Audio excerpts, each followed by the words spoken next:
Еще раз добрый день. Все очень дорогие, уважаемые гости и наши коллеги, которые пришли на эту площадку сегодня. Мы просим заранее прощения за то, что основное здание Национальной библиотеки находится в ремонте, и мы не можем вас так гостеприимно полюбить сегодня, именно на этом форуме. Очень надеемся, что в ближайшем каком-то будущем, при следующей встрече, мы уже сможем принять в своих стенах вас. Но сегодня мы в этом зале находимся, поэтому я думаю, надеюсь, что нам всем будет комфортно. И говоря о счастье, о теме, которая сегодня была рассмотрена, просто добавлю, что во мне тоже вот все чувства, которых можно сегодня по категориям приблизить к состоянию удовлетворенности человека, счастья, удовлетворения и радости от встречи с вами со всеми. Я вас всех приветствую на Коми-Земле, всех наших коллег-библиотекарей. У нас сегодня присутствует около 80 человек, очень много приехало из-за пределов Республики Коми. Республика представлена практически абсолютно специалистами всех муниципальных библиотек и органов управления культуры муниципальных образований. Очень хочется поприветствовать сегодня наших гостей и наших федеральных экспертов, которые есть сегодня с нами. Это Российская государственная библиотека Вадим Валерьевич Дуда, директор Российской государственной библиотеки для молодежи Ирина Борисовна Михнова, специалисты, руководители наших национальных федеральных библиотек, Российской национальной библиотеки, библиотеки президентской. Сегодня у нас работают вместе с нами представители, специалисты зарубежных библиотек, Национальной библиотеки Финляндии и городской библиотеки, знаменитой библиотеки Хельсинской, ОУДИ. Мы очень рады, что сегодня есть специалист, который нам расскажет об этом уникальном случае такой библиотеки. Сегодня представлены финно-угорские библиотеки, региональные, специалисты и руководители Карелии, Удмуртии, Мариэл, Ямало-Ненецкого автономного округа, Ненецкого автономного округа, специалисты областных и муниципальных библиотек регионов Российской Федерации, Ленинградской области, Красноярского края, Тюмени, Магадана, Мурманска, Архангельской области, Кировской области и так дальше. Как оказалось, даже после регистрации еще гости прибывают и приезжают, поэтому список не закончен еще. И всех приветствую, всех специалистов Республики Коми, которые тоже с нами сегодня разделяют наш профессиональный разговор. Дело в том, что оба дня форума библиотеки лидируют, у нас работает оба дня очень насыщенно и очень большое представительство площадки. Мы эти две площадки объединили таким общим направлением, и вы в ваших программках видите самостоятельный профессиональный библиотечный поток. И мне очень радостно сказать, что на самом деле мы обсуждаем очень насущные проблемы, конкретные проекты библиотек, которые перспективные, которые ожидают еще нашего профессионального внимания. И поэтому это всегда должно быть интересным. Итак, сегодня первый день мы работаем. Я предоставляю слово для приветствия заместителя председателя Государственного совета Республики Коми Валентине Васильевне Жиделевой слово. Пожалуйста.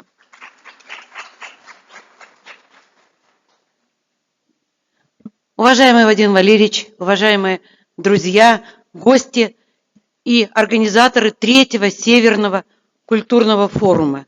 Я благодарю всех от имени Государственного совета, кто посчитал возможным и принимает участие для очень, я считаю, значимого не только для России, но и для всех наших зарубежных стран, партнеров культурного форума.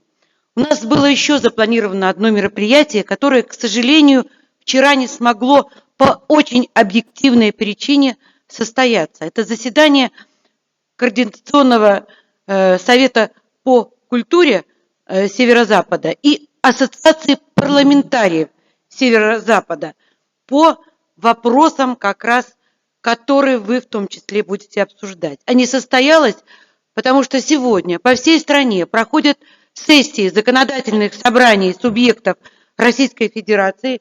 И я только что пришла с сессии, которая закончилась Государственного совета, где мы рассматривали поправки к Конституции. Дорогие друзья, вы все работники культуры. Так высоко ваша отрасль еще никогда не была поднята, как в 68-й статье Российской Конституции, те поправки, которые мы обсуждали, где она признается достоянием нашей страны И самое главное, почему я здесь как законодатель, что государство должно обеспечивать высокий, достойный уровень развития всех отраслей культуры и вместе с вами работать над тем, чтобы ваш труд был еще более результативным.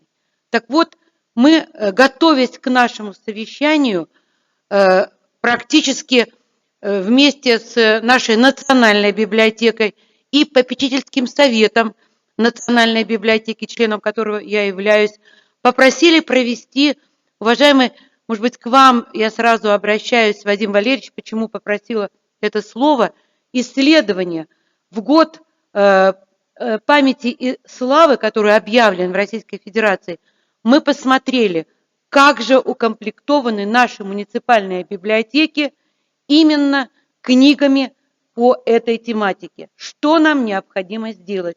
И я могу сказать, что предварительно и министры культуры наших Северо-Запада, и тех партнеров регионов, которые сегодня приехали, а я знаю, что 37 регионов принимают участие в Северном культурном форуме, и парламентарии, мы предварительно на нашем комитете по культуре и туризму, председатель которого является заместителем председателя Думы в Псковской области, вышли по существу с инициативой обратиться в правительство Российской Федерации. Мы подготовим все. Я не буду сегодня, вот у меня замечательное исследование, я думаю, что вам передаст Ольга Рудольфовна все эти материалы, каким образом Республика Коми, мы по своей республике и сравнили материалы, полученные по республике, с теми показателями, которые у нас есть в среднем по Российской Федерации. Конечно, есть проблема, но мы оптимисты, мы знаем, что эти вопросы нам по плечу, и я думаю, что в первую очередь, особенно мы выйдем с инициативой по формированию фондов детских и юношеских библиотек книгами по этой тематике, а ведь это не только сформировать заказ, его надо издать, его надо довести до каждой нашей библиотеки. Конечно, мы очень надеемся на вас, как на самого главного лидера нашего библиотечного дела. И эту работу, если вы позволите, мы продолжим и доведем вот до того логического конца ту инициативу, с которой мы выходим. Ну и еще один такой момент. Мы, может быть, не совсем, хотя вы тоже полностью погружены в эту тематику. Друзья мои, вы знаете о том, что сегодня многие регионы обсуждают вопросы создания центров по сохранению исторической памяти нашего народа, и мы тоже считаем, что это может быть у нас несколько вариантов решения на региональном уровне этой задачи, и здесь мы как раз хотим объединить и всю библиотечную систему республики, кинофонд республики, архивы республики и все те научные организации, которые вместе с нами работают, и выйти к главе республики Коми с предложением, которое тоже может быть тиражировано на регионы. Ну и республика Коми, вот я сейчас еду с заместителем губернатора Архангельской области в один из наших районов, где были наши, к сожалению, зоны для тех уважаемых, дорогих для нас граждан, которые были незаконно репрессированы. И республика Коми имеет эту страницу печальную в своей истории, может быть, больше, чем какие-то другие регионы. И у нас тоже есть предложение, может быть, на базе республики Коми создать федеральный центр по сохранению всего того наследия, которое оставил нам ГУЛАГ, для того, чтобы ни у кого не было никакого желания обращаться к переоценке тех итогов, которые мы имеем. Спасибо большое, что дали возможность мне выступить, и очень надеемся, что с вашей помощью мы задачи в России решим. Не только северные регионы, но и та инициатива, которая здесь будет рождена, я думаю, станет достоянием всей нашей великой России. С праздником вас, друзья, с хорошими результатами работы форума. Спасибо. Вот я думаю, что вы все, коллеги, оцените председатель попечительского совета Национальной библиотеки. Вот как профессионально она разговаривает, да, на нашем языке, и всегда нас поддерживает. Спасибо большое, Валентина Васильевна.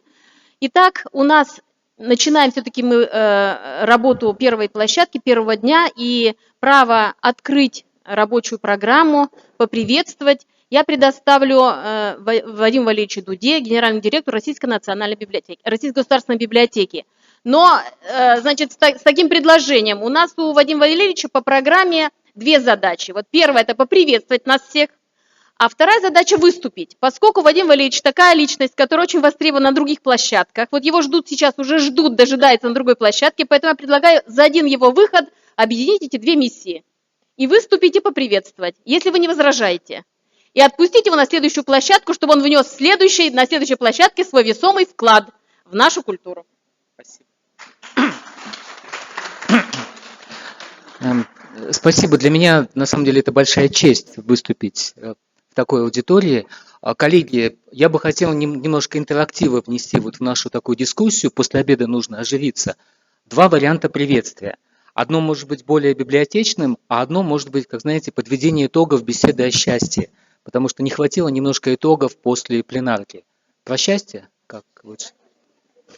Ну, еще бы, что можно еще ожидать от женской аудитории в основном? Конечно, счастье. Итак, очень хорошая была беседа, и она наводит на очень много мыслей. А много, коллеги, много кто был на пленарном заседании? Нет? Почти все. Ну, отлично. Давайте попробуем подвести небольшой такой итог, и почему наша деятельность очень важна для счастья. Итак, несколько математических выкладок. Не пугайтесь, но это будет немного математики. Счастье – это скорее не значение функции, это скорее ее производная. Важно не то, что у тебя есть или как ты себя чувствуешь, а изменения, позитивные или негативные, и они создают определенное чувство счастья. Вторая небольшая математическая, может быть математическая, а может быть и нет. Все помнят пирамиду Маслоу. Помните пирамиду Маслоу? Да, то есть внизу есть базовые потребности, чуть повыше потребности духовного свойства. Ну и давайте закончим, наверное, математику Антоном Чеховым. В человеке все должно быть прекрасным. И лицо, и одежда, и душа, и мысли. Это тоже отчасти можно переложить на пирамиду Маслоу. Начинается с лица и одежды, заканчивается мыслями и душой. Так вот, теперь давайте попробуем соединить это все воедино. О чем идет речь? Если мы будем думать только о материальном мире, пользуясь Чеховым лицо, одежда, этого явно недостаточно. И самое обидное, что каждый раз потребуется все больше и больше и больше вливаний для того, чтобы оценить позитивные изменения и испытать от этого счастье. Это как, есть такой известный пример, умирающий от жажды в пустыне, когда получает полстакана воды, то первые полстакана – это счастье, вторые полстакана уже не так важны, и чем дальше, тем меньше их замечают. А вот в мире эмоций, в мире искусства все по-другому. Чем больше ты погружаешься в мир книг, в мир искусства, в мир музыки, тем больше удовольствия ты от этого получаешь. Поэтому, наверное, мы с вами делаем очень важное дело. Мы заботимся о том, что действительно может составить счастье любого человека. Это не только материальный мир, но и то, что нас окружает в эмоциональном, духовном, в прекрасном мире искусства. Поэтому мое приветствие заключается в том, что, уважаемые коллеги, дорогие друзья, мы вместе делаем очень важное дело, которое действительно может составить счастье людей. Спасибо.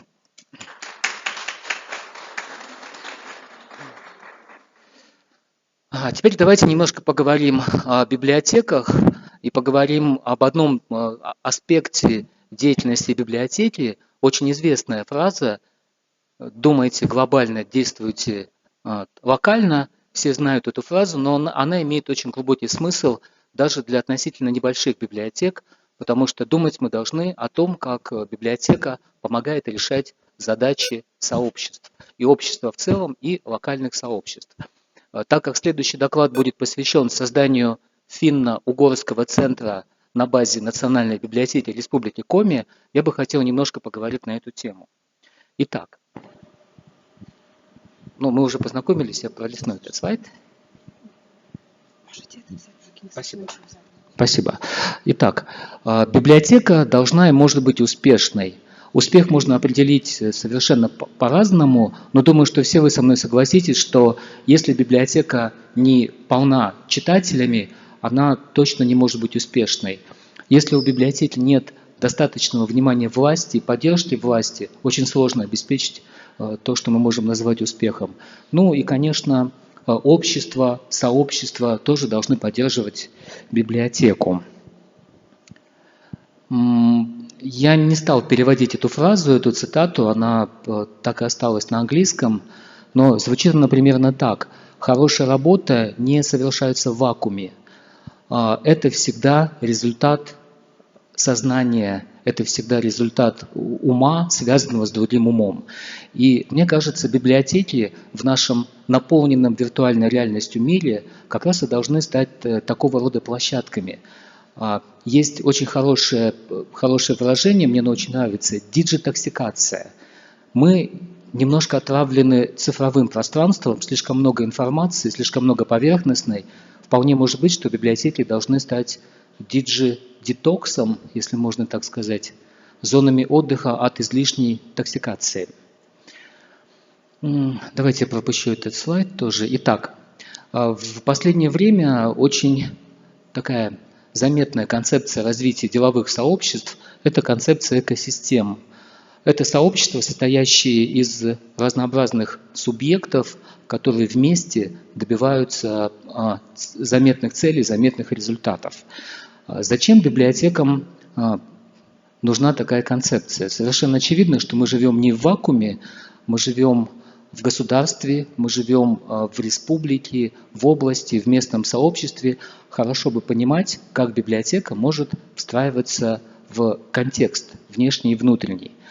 Кстати, вот я вижу за спиной аббревиатуру ДДНРК. Это, очевидно, Дом дружбы народов Республики Коми, так?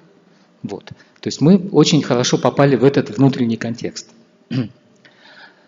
И, конечно же, что очень радует меня, думаю, что вас, коллеги, тоже это радует, в очень многих документах высокого государственного свойства, в указах президента, в постановлениях правительства, очень часто стала звучать эта фраза «Главное – это развитие человеческого капитала».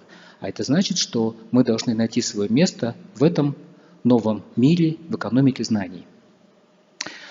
Давайте я тоже пропущу этот слайд. Итак, на мой взгляд, любая библиотека, которая хотела быть успешной, должна обязательно выполнять некоторые из этих пунктов. Нужно участвовать в государственных проектах. Нужно понимать, какие есть инициативы, приоритеты у государства, у республики, у области. Обязательно нужно отслеживать приоритеты общества и местных сообществ. Эти сообщества нужно создавать. И, конечно, было бы очень хорошо добиваться коллективного участия, коллективного управления. Нам обязательно нужна обратная связь от наших читателей, от наших сообществ.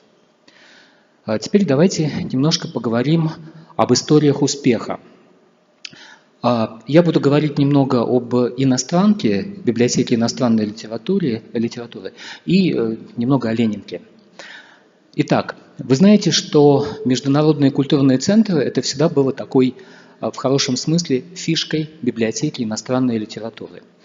И одним из основных измерителей успеха он не абсолютный и точно не единственный.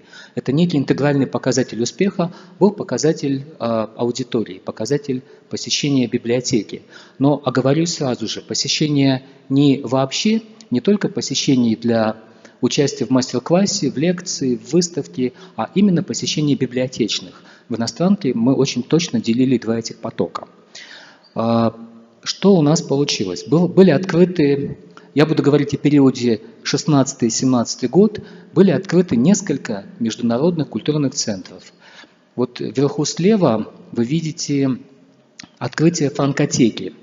Это центр для сообщества франкофонов, где был достаточно большой фонд литературы на французском языке и очень активная линейка мероприятий, посвященных изучению языка, изучению культуры франкоязычных стран. И на фотографии видно, возможно, не очень хорошо, но для Министерства иностранных дел это было сначала большим открытием. 5 послов стран поучаствовали в открытии франкотеки. Ниже мы видим, этот рекорд был побит при открытии Центра славянских культур. То есть было уже 8 послов стран Европейского Союза. И это было, конечно, для нас очень большим вызовом. Помимо этого была открыта Академия Рудомино, которая очень отвечала изначальной цели иностранки – быть площадкой для изучения языков, площадкой для межкультурного диалога. И как только была открыта Академия, мы очень хорошо почувствовали, насколько это попало в настроение нашего сообщества. Ну что ж, давайте посмотрим на показатели, немножко цифр. 86 тысяч посещений библиотеки было в 2016 году, и в 2017 этот показатель почти удвоился, стало 155 тысяч. Во многом это было связано с тем, что были открыты центры, соответствующие интересам местного сообщества или местных сообществ. Давайте еще немного об этих центрах. Франкотека. Вот слева на картинке вы видите такое кресло, куда приходят интересные спикеры, и можно задавать удобные и не очень удобные вопросы. Ну и, конечно, фонд. Мы получили от франкоязычных стран около 12 тысяч книг. Это был большой вклад в фонд библиотеки.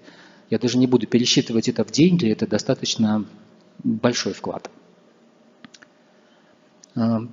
Такая же история была с Центром славянских культур. В этом участвовало 12 стран. Мы тоже получили достаточно большой книжный фонд и очень заметную аудиторию. Я сейчас вот что хотел показать.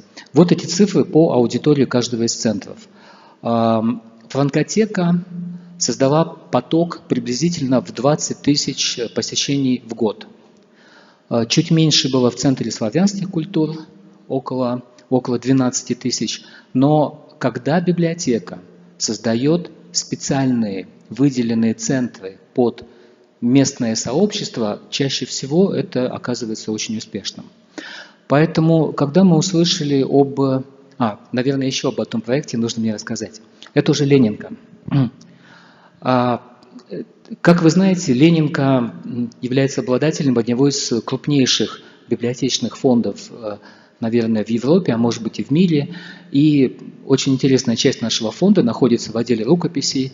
И в нотном отделе оказались рукописи принцессы Саксонской Амалии, которые попали нам после Великой Отечественной войны. И была инициатива об восстановлении исторической коллекции. Это библиотека в Дрездене. Мы решили, что необходимо оцифровать эти ноты и восстановить историческую коллекцию в виртуальном виде. Но помимо этого возникла еще одна идея. Очень захотелось придать этому жизнь, такую настоящую жизнь. И на фотографии справа не очень хорошо видно, это резиденция посла Федеративной Республики Германии в Москве, где состоялось исполнение музыкальных произведений из оцифрованной коллекции принцессы Амалии. Мне кажется, это очень хороший пример, как такое сотрудничество может укрепить связи между странами, привлечь интересы сообщества. И, не буду скрывать, это было достаточно выгодно с точки зрения внебюджетных доходов библиотеки. Поэтому очень хороший пример. Когда мы узнали о том, что финно-угорский центр планируется к открытию в Национальной библиотеке Республики Коми, мне кажется, эта инициатива заслуживает очень большой поддержки. Конечно, нужно внимательно подумать о том, что будет фондом, какое сообщество будет вокруг этого центра и какая будет линейка мероприятий. Но мне кажется, эта идея очень хорошая. И приведу еще один небольшой пример. Центр славянских культур, открытый в иностранке, появился в Белграде и готовится к открытию еще в 2 библиотеках Восточной Европы. Поэтому думаю, что надо с самого начала думать о сетевой модели, о том, чтобы этот центр стал пилотом для дальнейшего развития. Вот каким опытом хотел поделиться, уважаемые коллеги. Спасибо большое за внимание. Если есть вопросы, готов ответить. Спасибо.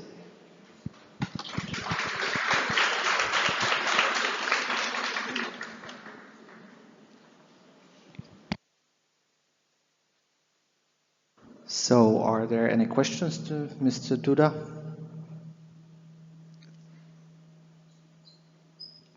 It looks like we don't have any questions. It was Okay. pretty clear. Okay, thank you, Mr.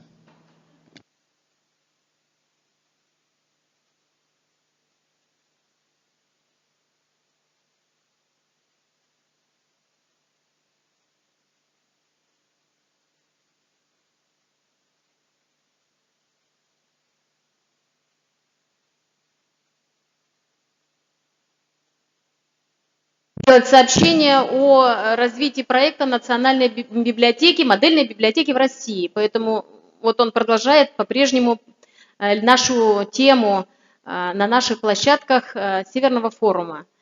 Итак, наш эксперт покинул нас, и вот место одно освободилось. Я предлагаю заполнить его и приглашаю к рабочему президиуму Наталью Леонидовну Саврасову. Она полностью в теме нашего проекта, который сегодня как раз будет обсуждаться на нашей площадке. А всех остальных коллег сейчас сделаем 5 минуточек, вы перейдете на параллельную площадку, где будет обсуждаться опыт создания модельных библиотек. 5 минуточек для перехода.